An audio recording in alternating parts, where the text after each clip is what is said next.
সমন্বয়ক হাসনাত আব্দুল্লাহ ও প্রথম আলোর ঢাবি প্রতিনিধি সহ আহত 40। রাজধানীর সচিবালয় এলাকায় শিক্ষার্থীদের সঙ্গে আনসার সদস্যদের সংঘর্ষের ঘটনায় অন্তত 40 জন আহত হয়েছেন।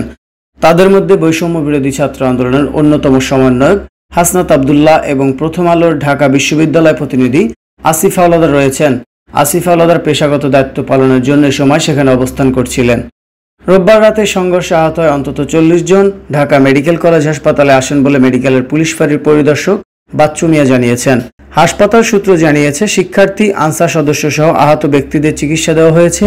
আহতদের মধ্যে 3 জন ঢাকা মেডিকেলে ভর্তি আছেন। তাদের মধ্যে সমন্বয়ক হাসনাত আব্দুল্লাহ রয়েছেন।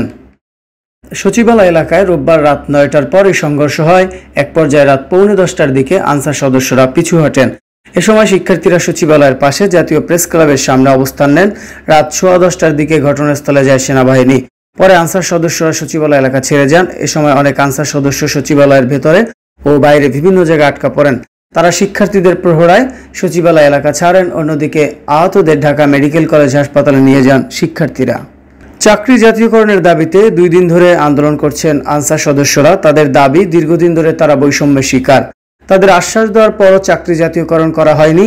দাবি আদায়ের জন্য আজ রোববার দুপুর 12টার পর সচিবালয়ের বিভিন্ন ফটকে অবস্থান নিয়ে বিক্ষোভ ও অবস্থান কর্মসূচি শুরু করেন আনসার সদস্যরা।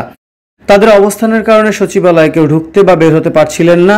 সচিবালয়ে আনসারের একদল সদস্য বৈষম্য বিরোধী ছাত্র আন্দোলনের সমন্বয়ক ও অন্তর্বর্তীকালীন সরকারের উপদেষ্টা নাহিদ ইসলাম, সমন্বয়ক সার্জিস আলম, হাসনাত আব্দুল্লাহ সহ অনেককে আটকে রেখেছেন। এমন খবর ছড়িয়ে পড়ার পর রাত 9টার দিকে ঢাকা বিশ্ববিদ্যালয়ের বিভিন্ন হল থেকে টিএসসির রাজু ভাস্কর্যে জড়ো হন শিক্ষার্থীরা।